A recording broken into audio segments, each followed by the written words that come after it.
नमस्कार। आप सुन रहे हैं उमेश कुमार गुप्ता की व्यंग्य संग्रह सफेद हाथी, मेरे यानी नेहा के साथ। सुनिए सिर्फ बुक ऑडियो पर। चैप्टर 21, महापुरुषों की दुर्गति।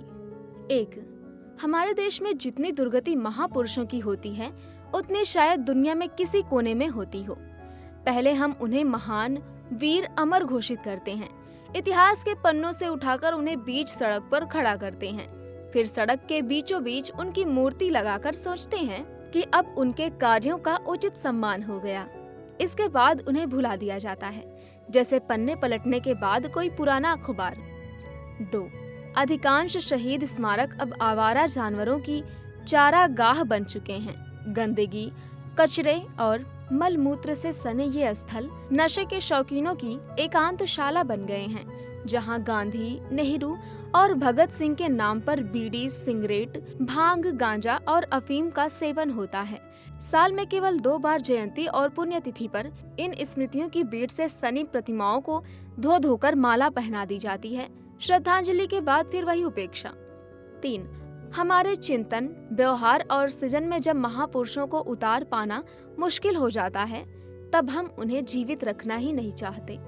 सोच ये होती है कि अब उनके चरणों को अपनाना नहीं है, तो उनकी देख रेख क्यों करें। 4। जनता ही नहीं, सरकार भी उपेक्षा की साझीदार है। जिन्होंने राष्ट्र के लिए प्राण तक न्यौछावर कर दिए, उनके नाम पर कोई मेला नहीं लगता, ना कोई शाम की बत्ती जलती है। अधिकांश स्मारक सरकारी लापरवाही, प्रशासनिक असंवेदनशीलता और सामाजिक उदासीनता की भेंट चढ़ चुके हैं। 5।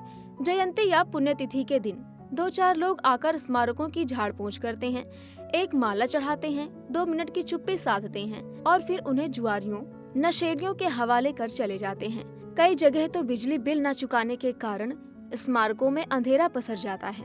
6। कुछ स्मारकों के सामने अब अस्थायी हाट बाजार लगते हैं।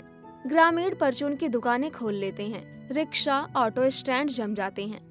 नगर पालिका स्वयं किराया वसूलती है। धीरे धीरे ये स्थल आवारा कुत्तों, सुअरों की शरणास्थली, गुंडों के जमावड़े और अपराधियों की योजना स्थली बन जाते हैं।